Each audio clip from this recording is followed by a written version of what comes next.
Like relics hidden in a cluttered attic, they lurk, ignored and largely forgotten, but nonetheless technically still enforceable laws that, however antiquated, remain to this day on state and municipal codes. Outdated statutes that make the act of attempting to pawn a wooden leg illegal in Delaware, the act of detaining a homing pigeon illegal in New Jersey, bears need oats and goats, and the act of singing in a bathtub in Pennsylvania, not only illegal, but likely to stay that way.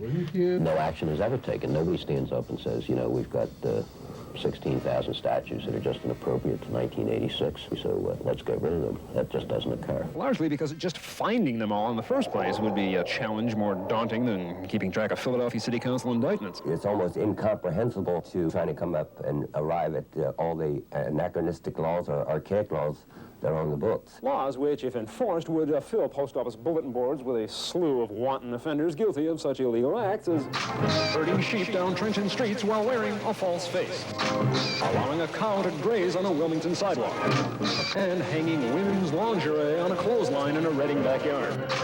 Laws which remain buried beneath an ever-growing mountain of new legislation. By the end of 1986, you could have 350, 400 new laws in New Jersey every year. Every year you got another law for another thing. I am sure 20 to 30 years from now, some of the laws that the General Assembly, recent General Assemblies have passed will be anachronistic as well. So it's a constant, ongoing problem. And despite the best efforts of legislative researchers who periodically do try to cull archaic laws from the books and to keep codes updated, there will undoubtedly remain laws like the one that prohibits private pilots in Delaware from flying a plane like this over towns and villages.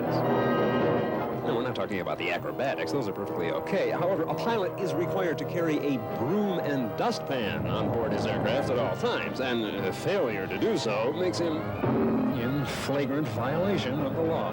Sure, the law is bizarre, but human beings are bizarre, and the law is the best thing that we have for it. You know, our system certainly isn't the greatest, but it's the best system that anybody's devised. This is Don Polec, Channel 6 Action News.